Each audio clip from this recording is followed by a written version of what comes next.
अब बिहार न्यूज में स्वागत है आपका दोस्तों। मैं फिर दोस्त गनी और आप देख रहे हैं केडीवी लाइव। दोस्तों आज हो चुका है 21 दिसंबर 2024। तो आज की पूरे बिहार की टॉप न्यूज लेकर आए हैं आपके लिए। वीडियो शुरू करने से पहले आपसे एक रिक्वेस्ट है कि अगर आप पहली बार इस चैनल पर आए हैं तो चैनल को सब्सक्राइब करके बेल आइकन को प्रेस कर दीजिए और साथ ही वीडियो को लाइक कर दीजिए, अपने दोस्तों के साथ शेयर भी कीजिए। तो चले चलते हैं खबरों की ओर।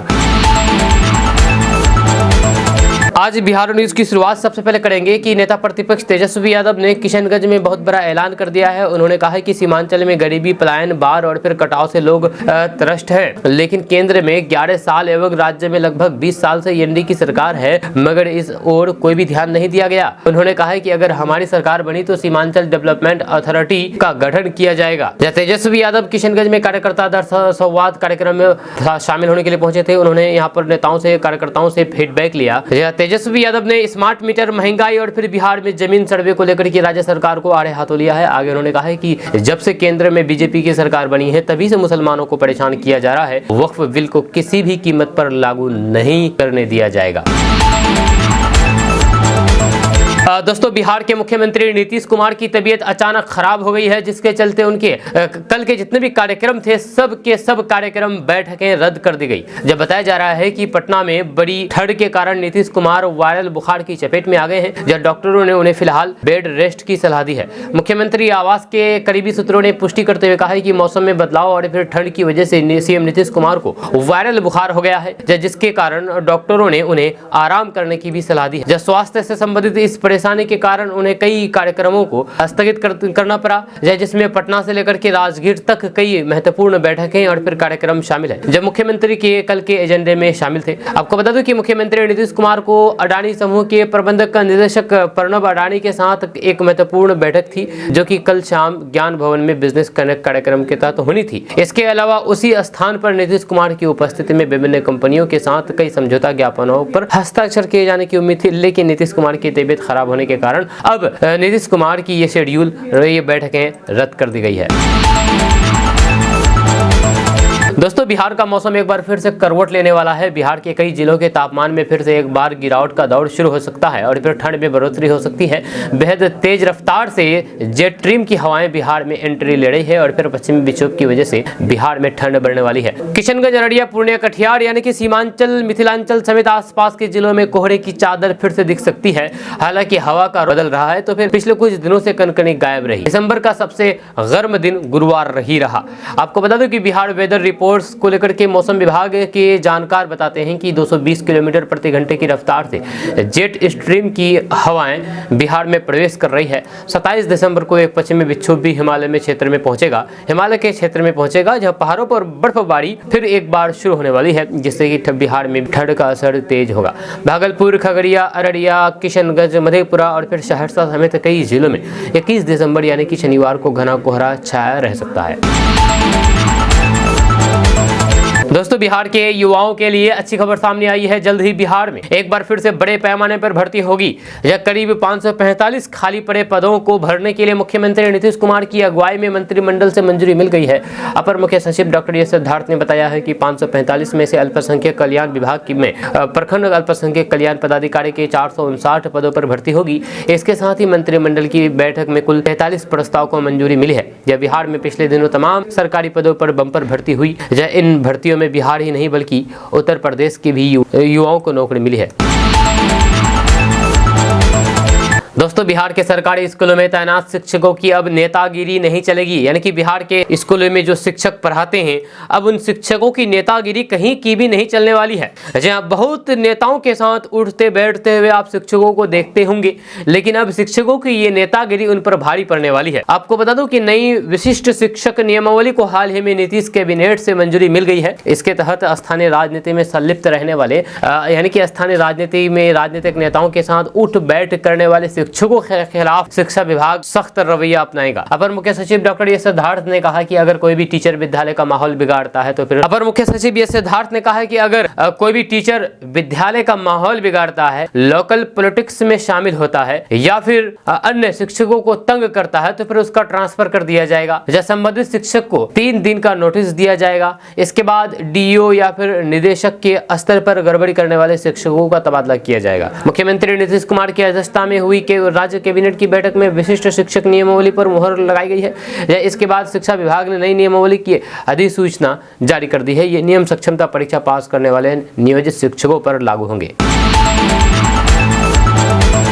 दोस्तों, अब बिहार के सरकारी स्कूलों में पढ़ने वाले बच्चे फिल्मों में भी काम करेंगे, क्योंकि अब उनको एक्टिंग और डांस की ट्रेनिंग क्लास दिया जाएगा, क्लास मिलेगी। आपको बता दूं कि बिहार के सरकारी स्कूलों में अब बच्चों को एक्टिंग सिखाया जाएगा। स्कूलों में टीवी, फिल्म, स्टेज कलाकार बनने के लिए प्राइमरी स्तर पर बच्चों को ट्रेनिंग दी जाएगी। इसके लिए कला, संस्कृति एवं युवा विभाग और फिर शिक्षा विभाग संयुक्त रूप से काम करेंगे। स्कूली स्तर पर यदि छात्र ड्रामा, आर्ट्स में बेहतर प्रदर्शन करेंगे तो फिर सरकार की तरफ से उन्हें प्रशिक्षित किया जाएगा। इसके साथ ही उन्हें हिंदी, भोजपुरी, तमिल, तेलुगु सहित अन्य भाषाओं में बनने वाली फिल्मों में भी काम दिलाने में सहयोग किया जाएगा। आपको बता दूं कि बिहार के सरकारी स्कूलों में अब तक केवल पढ़ाई होती थी, जिसकी वजह से स्कूल में नाम लिखवाने के बाद भी छात्र पढ़ने नहीं आते थे। कई छात्रों को संगीत, नृत्य में रुचि रहने के बाद भी कोई भी प्लेटफॉर्म नहीं मिलने की वजह से उनकी कला सामने नहीं आती थी। इसको देखते हुए स्कूलों में संगीत, नृत्य, पेंटिंग, नाट्य सहित अन्य कला के लिए एक दिन निश्चित किया गया है, जिससे छात्रों का स्कूलों में उपस्थिति बढ़ाने के साथ साथ पढ़ाई में भी रुचि बढ़ेगी। दोस्तों, बिहार में 20 अगस्त 2024 से भूमि सर्वे यानी कि जमीन सर्वे हो रहा है। जमीन मालिकों को कोई भी परेशानी ना हो, इसको लेकर के राजस्व एवं भूमि सुधार विभाग आए दिन नियमों में बदलाव भी कर रहे हैं। ये सारा काम इसलिए हो रहा है ताकि भूमि विवाद समाप्त हो सके, लेकिन काम करने में कई जिला फिसदी है, जब पटना की हालात ज्यादा खराब है।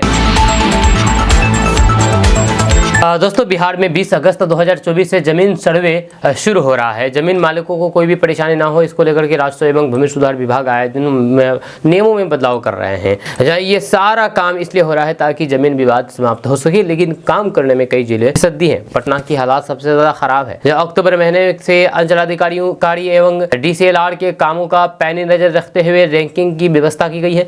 ये ranking supervision of mutation, supervision of Parimarjan plus Abhiyan Basera 2 Aadhaar seeding status, ADM code, DSLR code, DM code के आधार पर की जा रही है। इसमें कुछ जिलों में अच्छे काम हो रहे हैं, जबकि कई जगहों की स्थिति ठीक नहीं है। अक्टूबर में पटना अंतिम पायदान पर यानी कि 38वें नंबर पर थी, तो फिर नवंबर में भी 38वां पर ही है। इस महीने की रैंकिंग में शेखपुरा 64.69% अंक के साथ पहले स्थान पर है, जबकि अक्टूबर में पहले स्थान पर बांका था, जो कि इस नवंबर महीने में 64.35 अंक के साथ दूसरे स्थान पर है। जब पिछले महीने शेखपुरा दूसरे स्थान पर था, वहीं पर जहानाबाद अक्टूबर और नवंबर 2 महीने में 59.82 अंक के साथ तीसरे स्थान पर है। राजस्व एवं भूमि सुधार विभाग के प्रमुख सचिव दीपक कुमार सिंह ने राजस्व से संबंधित कार्यों की समीक्षा प्रगति देखने के लिए जिलों की रैंकिंग की शुरुआत की है। टॉप 10 जिलों की बात करें तो शेखपुरा, बांका और जहानाबाद के बाद चौथे स्थान पर सीवान, 5वें पर वैशाली, 6ठे पर सुपौल, 7वें पर पूर्णिया, 8वें पर समस्तीपुर, 9वें पर किशनगंज और 10वें नंबर पर मुंगेर है। दोस्तों, आज के समय में जहां पर फेसबुक के जरिए धोखाधड़ी की कई खबरें सामने आई है, कई घटनाएं सामने आ रही है, वहीं पर कुछ अच्छी कहानियां भी सुनने को मिल रही है।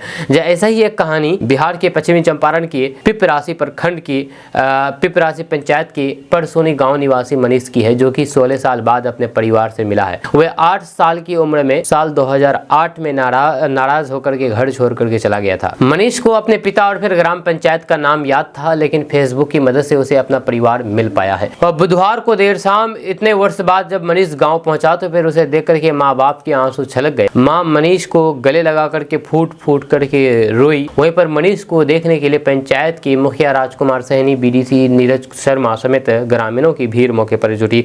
वहीं पर पुलिस ने परिजनों के साथ मिलकर के मनीष की पूरी वेरिफिकेशन भी की है। जब बताया जा रहा है कि लगभग 1 महीने पहले मनीष ने फेसबुक पर अपनी पंचायत के मुखिया और फिर BDC को देखा। उन दोनों को जाने पहचाने लगे, तो फिर उसने अपने इसके बारे में चर्चा किया। जहाँ उन्हें फेसबुक के जरिए उनका नंबर लेकर के फोन करके बात की और फिर अपने पिता के बारे में पूछा। जब उसे पता लगा कि उसके माता पिता जिंदा है, तो फिर वह घर आने के लिए सोचने लगा। जब पंचायत मुखिया से घर का पता लेकर के गांव पहुंचा, जब उसने अपने पिता को देखा तो फिर उन्हें पहचान लिया। जब बेटे से मिलकर के मनीष की मां ने बताया है कि उसे हमेशा से लगता था कि उसका पुत्र कहीं न कहीं जिंदा है। उसे यकीन था कि बेटा एक दिन जरूर लौट करके आएगा।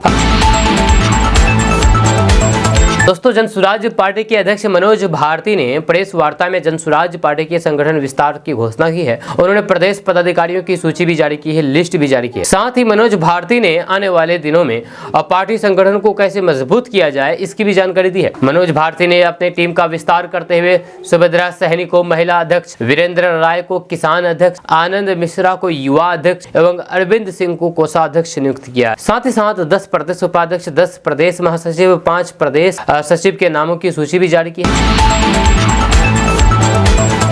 दोस्तों, बिहार को बाढ़ की विभीषिका से बचाने के लिए बिहार में 3 बड़ी नदियों पर नए बैराज बनाए जाएंगे। महानंदा नदी पर किशनगंज और फिर बागमती नदी पर सीतामढ़ी के डोंक एवं बटुंझा के निकट बैराज का निर्माण होगा। इसके लिए डीपीआर तैयार कर लिया जाएगा। वहीं पर मधुबनी जिले के जयनगर में कमला नदी पर निर्मित वीयर को बैराज में बदल दिया जाएगा। मुख्यमंत्री नीतीश कुमार की अध्यक्षता में गुरुवार को हुई राज्य कैबिनेट की बैठक में यह निर्णय लिया गया है। जब बैठक में कुल 43 प्रस्ताव पर सहमति प्रदान की गई है।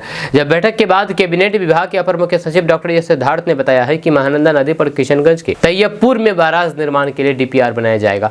इसके लिए 20 करोड़ 15 लाख रुपए की स्वीकृति दी गई है। इसके अलावा सीतामढ़ी में बागमती नदी पर बैराज निर्माण के लिए डीपीआर बनाने पर 25 करोड़ रुपए की खर्च को मंजूरी मिली है। डॉक्टर सिद्धार्थ ने कहा है कि बिहार में हर साल बाढ़ और फिर सूखे से होने वाले नुकसान को कम करने के लिए नदियों, नहरों के जल का अधिकतम सदुपयोग किया जाएगा।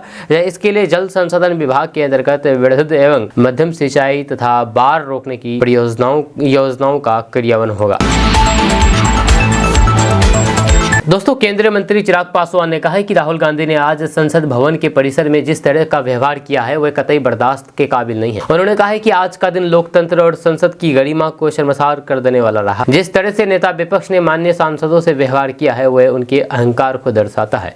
ये कहीं से भी उचित नहीं है। संसद के प्रवेश द्वार पर वे प्रदर्शन कर रहे थे। अगर नेता विपक्ष चाहते तो फिर बगल से भी निकल सकते थे, लेकिन सांसदों के बीच से जिस तरीके से वे धक्का देते हुए गए हैं ये उनके घमंड और गुरूर को दर्शाता है। बुजुर्ग और दलित सांसद को रौंदते हुए वे बीच से गए हैं, जहां 2 सांसद अस्पताल में हैं। ये कतई बर्दाश्त के काबिल नहीं है। चिराग पासवान ने आगे कहा है कि कांग्रेस ने बाबा साहेब अम्बेडकर को हमेशा अपमानित करने का काम किया है। ये वही कांग्रेस है जिसने बाबा साहेब को चुनाव हरवाने का काम किया। लंबे समय तक शासन के बावजूद भी बाबा साहेब की एक तस्वीर तक संसद में लगवाना जरूरी नहीं समझा, जबकि इनके एक ही परिवार के 3 सदस्यों की तस्वीर संसद के सेंट्रल हॉल में लगी हुई थी। जब कांग्रेस ने तो बाबा साहेब को भारत रत्न तक देना जरूरी नहीं समझा। ये लोग जो आज इनके सम्मान की चिंता कर रहे हैं वे बताएं कि उनके लोगों ने बाबा साहेब अम्बेडकर को सम्मान देने के लिए क्या किया है। विपक्ष के पास कोई मुद्दा नहीं बचा है। गृह मंत्री अमित शाह ने विपक्ष की पोल खोलने का काम किया है।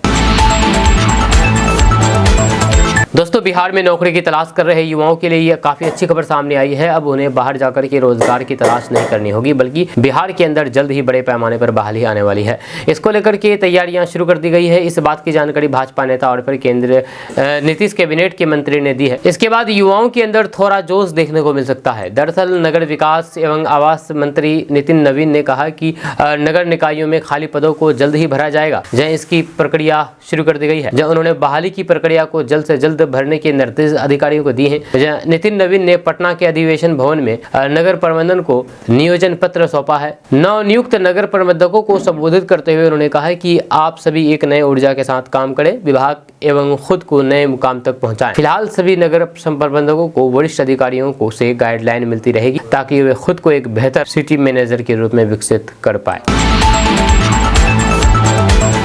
दोस्तों, डीएपी की कीमतों में अब बढ़ोतरी होगी। किसानों के लिए उर्वरक फसलों में बहुत ज्यादा जरूरी होते हैं, लेकिन फिलहाल फर्टिलाइजर सेक्टर के शहरों में बहुत तेजी देखने को मिली है। इस जबरदस्त तेजी के कारण डीएपी की कीमतों में बढ़ोतरी है। यह खबर है कि आने वाले समय में डीएपी की कीमत में लगभग 12 से 15% की बढ़ोतरी देखने को मिल सकती है। फिलहाल इसके प्रति बैग 1350 रुपए है, जो कि बढ़ करके 1550 से 1590 रुपए तक जा सकते हैं। कहा जा रहा है कि इनकी कीमतों को 1 जनवरी से लागू करने की संभावना है। यह डीएपी का एक ऐसा उर्वरक है जो कि पूरे देश भर में सबसे ज्यादा उपयोग किया जाता है। इसकी कीमत अगर बढ़ती है तो फिर फर्टिलाइजर कंपनियों को बड़े पैमाने पर लाभ होगा। ऐसा इसलिए क्योंकि कच्चे माल की कीमतों में भी बढ़ा हुआ देखने को मिल रहा है। इस खबर का असर बाजारों में साफ देखने को मिल रहा है। खबर के मुताबिक डीएपी की कीमतों में बढ़त लगभग 4 साल बाद होने जा रही है, जिससे फर्टिलाइजर कंपनियों की आय में सुधार होने के पूरे आसार है। दोस्तों, बिहार में अब जमीन बंटवारे सहित कई अन्य तरीके की समस्याओं का समय से निपटारा करवाए जाने को लेकर के जमीन सर्वे का काम करवाया जा रहा है। फिलहाल इसमें कुछ दिनों की रोक लगाई गई है, इसकी वजह कागजात की कमी बताई जा रही है। लेकिन इसके बाद जब से बिहार के अंदर जमीन सर्वे की सुगबुगाहट शुरू हुई है, उस दिन से लेकर के अब तक कोई ना कोई नया सवाल जरूर सामने आता है। ऐसे में अब सवाल यह है कि क्या ज्वाइंट अकाउंट के बाद वंशावली से हिस्सेदारी मिलेगी। दरअसल बिहार में जमीन का पूरा हिसाब किताब अब नए सिरे से हो रहा है। इसके लिए बिहार सरकार ने 20 अगस्त से जमीन सर्वे कर रही है। ऐसे में सरकार ने यह तय कर लिया है कि अब पारिवारिक बंटवारा नहीं होने वाले परिवारों की जमीन का भी सर्वे होगा। इन परिवारों के घर जाकर के सर्वे अमीन आवेदन देने के लिए अपील कर रहे हैं ताकि संयुक्त खाता खोला जा सके। सर्वे अधिकारियों के मुताबिक कई परिवारों का बंटवारा है, लेकिन घर में एक हिस्सेदार द्वारा असहमति जताई जा रही है। ऐसी स्थिति में संयुक्त खाता खोलने का अनुरोध किया जाता है। जैसे में एक खाता की जगह संयुक्त खाता खोला जाएगा, यानी कि ज्वाइंट अकाउंट। सरकार का कहना है कि इस हालात में किसी को घबराने की जरूरत नहीं है। दोस्तों, बिहार विद्यालय विशिष्ट शिक्षक संशोधन नियमावली 2024 को सीएम नीतीश कुमार की कैबिनेट बैठक में स्वीकृति दे दी गई है। जब प्रदेश में सक्षमता परीक्षा पास किए हुए विशिष्ट शिक्षकों का अभी ट्रांसफर नहीं होगा, जब वे पुराने स्थान पर ही तैनात रहेंगे। सरकार ने इन शिक्षकों के ट्रांसफर पर फिलहाल रोक लगा दी है। वहीं पर शिक्षकों के खिलाफ विभागीय कार्रवाई का प्रावधान भी नए नियमावली में है।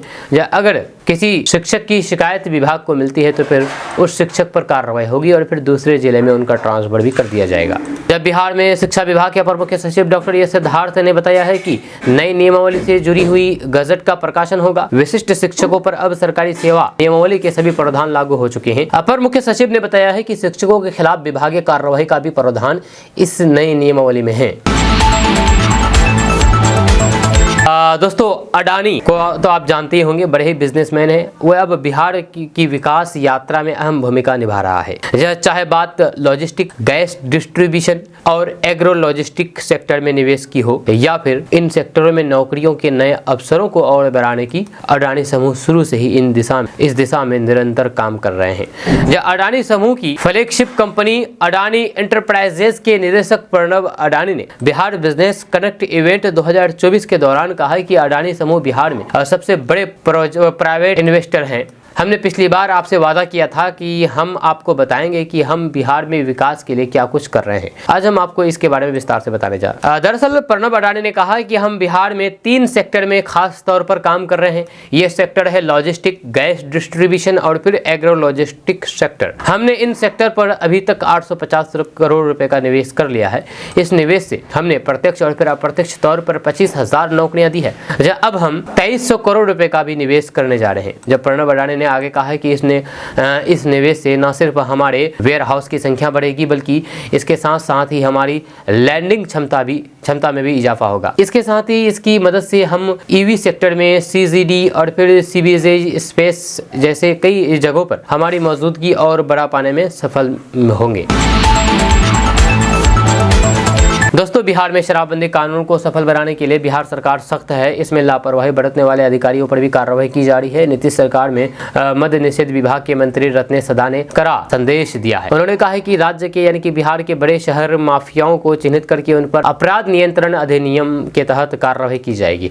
इसके साथ ही इन शराब माफियाओं की संपत्ति की जाँच करके उनको जब्त कर लिया जाएगा। गुरुवार को मद्य निषेध, उत्पाद एवं निबंधन मंत्री रत्नेश सदा ने अधिकारियों के साथ विभागीय समीक्षा बैठक में भाग लिया और शराबबंदी को सख्ती से लागू करने को लेकर के संबंधित अधिकारियों को निर्देश दिया है। मंत्री रत्नेश सदा ने मद्य निषेध विभाग के कई अधिकारियों के कामकाज पर नाराजगी जताते हुए कहा है कि जरूरत पड़ी तो फिर सरकार उनके खिलाफ एक्शन लेने से भी नहीं हिचकेगी। उन्होंने कार्य में लापरवाही और कम गिरफ्तारी करने पर बेतिया, सुपौल और बांका के मद्य निषेध अधीक्षकों की कार्य प्रणाली पर असंतोष जताया है। दोस्तों, बिहार सरकार ने बिहार के आर्थिक रूप से कमजोर किसानों को सशक्त बनाने के लिए नई पहल की शुरुआत की है। जब बिहार सरकार का उद्यान निदेशालय कृषि विभाग बिहार में फलों की खेती को बढ़ावा देने के लिए एक अनोखी योजना लेकर के आई है। इस योजना के तहत किसानों को अंजीर की खेती शुरू करने और फिर उसे प्रोत्साहित करने के लिए आर्थिक मदद दी जाएगी, यानी कि पैसे दिए जाएंगे इस खेती को करने के लिए। किसानों को ये सुविधा अंजीर फल विकास योजना के तहत प्राप्त होगी। आपको बता दूं कि अंजीर फल विकास योजना का मुख्य उद्देश्य अंजीर की खेती को बढ़ावा देना है, जिससे बिहार में खेती का क्षेत्रफल और पैदावार बढ़ेगा और फिर किसानों की आय में भी वृद्धि हो सकेगी। ये योजना बिहार के सभी जिलों में लागू की गई है। इसके माध्यम से अंजीर की खेती को बढ़ावा देने और फिर किसानों की आय में वृद्धि करने का उद्देश्य रखा गया है। प्रथम वर्ष 30,000 रुपए का सहायता अनुदान दिया जाएगा, द्वितीय वर्ष तृतीय वर्ष 10,000 रुपए सहायता अनुदान दिया जाएगा। योजना का लाभ 0.25 एकड़ यानी कि 0.1 हेक्टेयर से लेकर के 10 एकड़ यानी कि 4 हेक्टेयर तक की भूमि पर खेती करने वाले किसानों को दिया जाएगा। इसकी खेती कम लागत में शुरू की जा सकती है और फिर ये किसानों के लिए आय का एक अच्छा साधन बन सकता है। तो ऐसे में अगर आप भी खेती बाड़ी करते हैं तो आप अंजीर की खेती करके अच्छा खासा मुनाफा कमा सकते हैं और बिहार सरकार की तरफ से मदद भी ले सकते हैं इस खेती को करने के लिए। दोस्तों, बिहार में उच्च न्यायालय से लेकर के निचली अदालतों में जजों की 1/4 पद खाली पड़े हैं। हाईकोर्ट में जज के स्वीकृत पदों की संख्या 53 है, जिसमें 40 पद अस्थायी और 13 अतिरिक्त पद शामिल है। जजों की संख्या कम होने से अदालतों पर मुकदमे का बोझ लगातार बढ़ता जा रहा है और इससे केस के निपटारे में देरी के साथ साथ परेशानी हो रही है। सरकार के विधि विभाग की ओर से इसकी रिपोर्ट तैयार की गई है ताकि इस समस्या से निजात पाया जा सके और फिर आम जनों को त्वरित न्याय मिल सके। वर्तमान में इसमें 35 जज स्थापित हैं। इस तरह 18 पद खाली पड़े हैं। इसमें अस्थायी पद में 5 और फिर अतिरिक्त जज के 13 पद शामिल है। हाईकोर्ट को पिछले साल भी 2 और फिर इस साल भी 2 न्यायाधीश मिले हैं। इसके बावजूद भी 18 पद खाली पड़े हैं। विधि विभाग के स्तर से न्यायालयों में रिक्त पदों को लेकर के एक रिपोर्ट तैयार की गई है ताकि उन्हें भरने की कवायद शुरू की जा सके। दोस्तों, 70वीं बीपीएससी की प्रारंभिक परीक्षा दोबारा करने को लेकर के अभ्यर्थी लगातार धरने पर बैठे हैं। इसको लेकर के नेता प्रतिपक्ष तेजस्वी यादव का समर्थन मिला है। तेजस्वी यादव ने इन अभ्यर्थियों से वीडियो कॉल के माध्यम से बात की है। उन्होंने कहा है कि हम आप लोगों के साथ हैं, आपके मुद्दे को हम जोर शोर से उठाएंगे। इसके साथ ही कहा है कि हमेशा याद रखेगा कि जो लड़ेगा वही जीतेगा। इस दौरान वीडियो कॉल पर तेजस्वी यादव से बात कर रहे अभ्यर्थियों ने उनसे धरना स्थल पर आने की अपील की है। उन्होंने कहा है कि सर, आपको आना होगा, जरूर आइए। इस पर तेजस्वी ने कहा है कि 4 जनवरी को होने वाली परीक्षा से पहले वे जरूर आएंगे। वहीं पर छात्रों से बातचीत के दौरान आरजेडी नेता तेजस्वी यादव ने कहा है कि जब डीएम ही थप्पड़ मार रहा है तो फिर प्रदर्शन के दौरान सुविधा कौन देगा। तेजस्वी यादव ने कहा है कि धरना में शामिल बहनों को जो परेशानी हो रही है तो फिर हम सुविधा दिलाने का काम करेंगे। आपको बता दें कि 13 नवंबर को बिहार में 70वीं बीपीएससी की प्रारंभिक परीक्षा हुई थी। इस दौरान पटना के बापू परीक्षा केंद्र पर पेपर लीक होने का आरोप लगाते हुए छात्रों ने हंगामा किया था। उनका कहना था कि एक तो उन्हें पेपर देरी से मिला, दूसरी सील भी टूटी हुई थी। छात्रों के हंगामे के दौरान पटना के डीएम ने एक छात्र को थप्पड़ भी जड़ दिया था।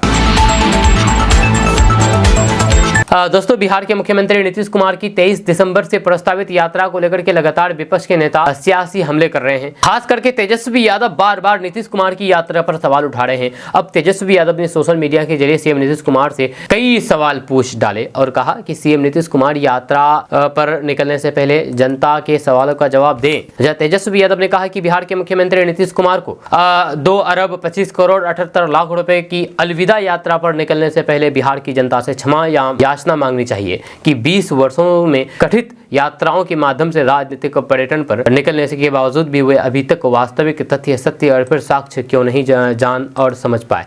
मुख्यमंत्री जनता के इन वाजिब सवालों का जवाब दे। तेजस्वी यादव ने सवाल पूछा है कि नीतीश कुमार जी बताएं कि 20 साल मुख्यमंत्री रहने के बावजूद भी बिहार की प्रति व्यक्ति आय देश में सबसे कम क्यों है। 20 साल मुख्यमंत्री रहने के बाद भी बिहार मानव विकास सूचकांक और फिर नीति आयोग के सतत विकास सूचकांक के हर मापदंड में सबसे पीछे क्यों है। एक भी संकेतक को सुधारने में क्या 200 साल और चाहिए। जब 20 साल बाद भी सीएम क्यों नहीं जान पाएंगे 20 साल बाद भी सीएम क्यों नहीं जान पाए कि बिहार की 36.7% स्कूलों में लड़कियों के लिए शौचालय नहीं है। बिहार के 5,681 सरकारी विद्यालयों के पास अपना भवन भी नहीं है और वे बगल के विद्यालयों से संलग्न होकर के चलाए जा रहे हैं, जबकि इनमें से 933 के पास भूमि उपलब्ध है तथा जिन विद्यालयों के पास अपना भवन है उनमें से 62% प्राथमिक विद्यालय और फिर 20% माध्यमिक विद्यालयों के परिसरों की 4 दीवारी भी क्यों नहीं हुई है। तो ये सवाल तेजस्वी यादव का बिहार के मुख्यमंत्री नीतीश कुमार से है। किशनगंज में आग लगने से 10 घर जल करके राख हो गई है। 70 लाख रुपए का नुकसान हुआ है। आपको बता दूं कि किशनगंज के पोठिया प्रखंड के पहाड़ कट्टा थाना क्षेत्र के अंतर्गत दामलवाड़ी वार्ड नंबर 11 में देर रात्रि 4 घर में अचानक भीषण आग लग गई। थोड़ी ही देर में आग ने विकराल रूप ले लिया, जिसमें 10 घर सहित कीमती सामान पूरी तरीके से जल करके राख हो गया है। इस आग लगी कांड में 10 घर जले हैं, साथ ही साथ 70 लाख रुपए का नुकसान होने का अनुमान जताया गया है। कि स्थानीय लोगों ने इस घटना की सूचना अग्निशमन दल को दी। जब मौके पर पहुंची अग्निशमन की टीम और फिर आसपास के गांव से आए हुए स्थानीय लोगों ने मिलकर के आग पर काबू पा लिया है, लेकिन तब तक पीड़ित का घर जल करके राख हो गया। मिल रही जानकारी के मुताबिक 10 घर, 1 दुकान, 4 बकरी, 2 गाय और 1 गाय का बच्चा पूरी तरीके से जल करके राख हो गया। जब घर में रखे कीमती सामान 2 भरी सोना भी जल करके राख हो गया है। साथ ही साथ लगभग 50 से 60 धान मोन जल करके राख हो गया है। आग लगी में लगभग कुल 60 से 70 लाख रुपए का नुकसान हुआ है। हालांकि अब तक आग लगने का कारण पता नहीं चल पाया है। साथ ही साथ 4 पीड़ित परिवारों ने जिला प्रशासन से मुआवजे की मांग की है। जी आपका इसके बारे में क्या कहना है, नीचे कमेंट बॉक्स में कमेंट करके जरूर बताइएगा। क्या सीमांचल के लोगों को बेवकूफ बनाया जा रहा है? क्या सीमांचल के लोगों को बेवकूफ समझा जा रहा है? क्या सीमांचल के लोग सिर्फ वोटर बनकर के रह गए हैं? क्योंकि सीमांचल के लोगों को लगातार बहला फुसला करके अपने पाले में वोट करने के फिराक में रहते हैं और फिर जब वोट कर दिया जाता है तो फिर उसको भुला दिया जाता है। क्योंकि किसी तरह से सभी पार्टियां लगभग सीमांचल के लोगों को यूज करते आ रही है। जी हाँ, हाल फिलहाल ही तेजस्वी यादव के सीमांचल आए हुए थे और सीमांचल में तेजस्वी यादव ने भी बड़ी बड़ी बातें कही। तेजस्वी यादव ने सीमांचल के बारे में क्या क्या बातें कही है, हम आपको इसके बारे में पूरी डिटेल्स के साथ जानकारी देंगे। तेजस्वी यादव कल किशनगंज आए हुए थे। यहाँ किशनगंज में उन्होंने बड़ी बड़ी घोषणा की है, खास करके सीमांचल के लिए एक बहुत बड़ी घोषणा की है कि अगर बिहार में उनकी सरकार बन जाती है, महागठबंधन की, इंडिया गठबंधन की सरकार बन जाती है, तो सीमांचल को स्पेशल पैकेज दिया जाएगा। यानी कि सीमांचल के विकास के लिए सीमांचल विकास अथॉरिटी डेवलप किया जाएगा, ये कहना है तेजस्वी यादव का। लेकिन आपको जानकर के हैरान होगी कि तेजस्वी यादव ने 2020 के बिहार विधानसभा चुनाव में ऐसा ही कुछ ऐलान किया था किशनगंज के ठाकुरगंज में और कहा था कि अगर हमारी सरकार बनती है बिहार में तो हम सीमांचल के लिए सीमांचल विकास आयोग का गठन करेंगे और उस आयोग के माध्यम से सीमांचल का विकास करेंगे, स्पेशल विकास करेंगे। फिर क्या था, आज किशनगंज में जितने भी विधानसभा है सभी विधानसभा में आरजेडी के ही विधायक हैं किशनगंज को छोड़ करके। किशनगंज में भी इंडिया गठबंधन के ही विधायक हैं। किशनगंज में कांग्रेस से विधायक इजहारुल हसन है, बल्कि सभी विधानसभा क्षेत्र में आरजेडी के विधायक है, या यूं कहें तो पूरे किशनगंज में इंडिया गठबंधन का ही कब्जा है। लेकिन हैरानी की बात यह है कि तेजस्वी यादव जब सीमांचल किशनगंज के ठाकुरगंज आए हुए थे 2020 के विधानसभा चुनाव प्रचार करने के दौरान और कहा था कि अगर हमारी सरकार बनती है तो सीमांचल के विकास के लिए सीमांचल विकास आयोग का गठन किया जाएगा और उस आयोग के माध्यम से सीमांचल की तरक्की कराई जाएगी। लेकिन अफसोस की बात यह है कि उनकी सरकार उस वक्त तो नहीं बनी, लेकिन बाद में चल करके जरूर बनी। 1.5 साल तक सरकार रही, लेकिन इस बारे में कुछ भी विशेष बातचीत नहीं हुई। जी हाँ, कुछ भी बात नहीं हुई। 1.5 साल तक सरकार रहने के बावजूद भी सीमांचल का नाम तक नहीं लिया गया और आज फिर से आके कह रहे हैं कि अगर हमारी सरकार बनती है तो हम स्पेशल इसके लिए विकास करने के लिए संगठन गठन करेंगे। जहाँ विकास अथॉरिटी, सीमांचल विकास अथॉरिटी गठन करेंगे और इस अथॉरिटी के द्वारा ही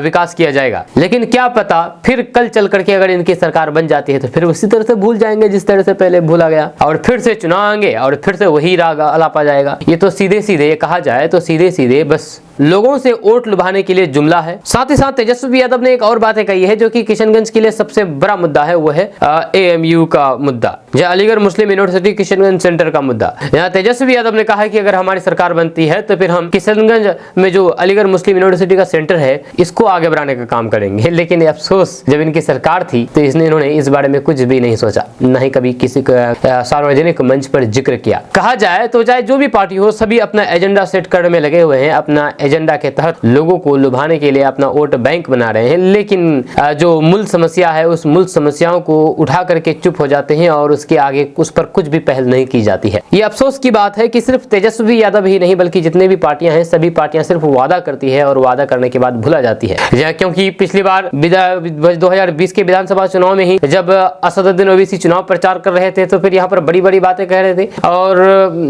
उन बातों में कोचाधामन में रेलवे स्टेशन, रेलवे ट्रैक गुजरने की बात कह रहे थे और साथ ही साथ ओवैसी हॉस्पिटल, ओवैसी स्कूल बनाने की बात कर रहे थे। लेकिन आज तक उस पर भी कोई पहल नहीं हुई। जब देखा जाए तो सीमांचल को सभी मिल करके ठगने का काम कर रहे हैं और यहाँ के लोगों को बेवकूफ बनाने का काम कर रहे हैं। आपका इसके बारे में क्या कहना है, नीचे कमेंट बॉक्स में कमेंट करके जरूर बताइएगा।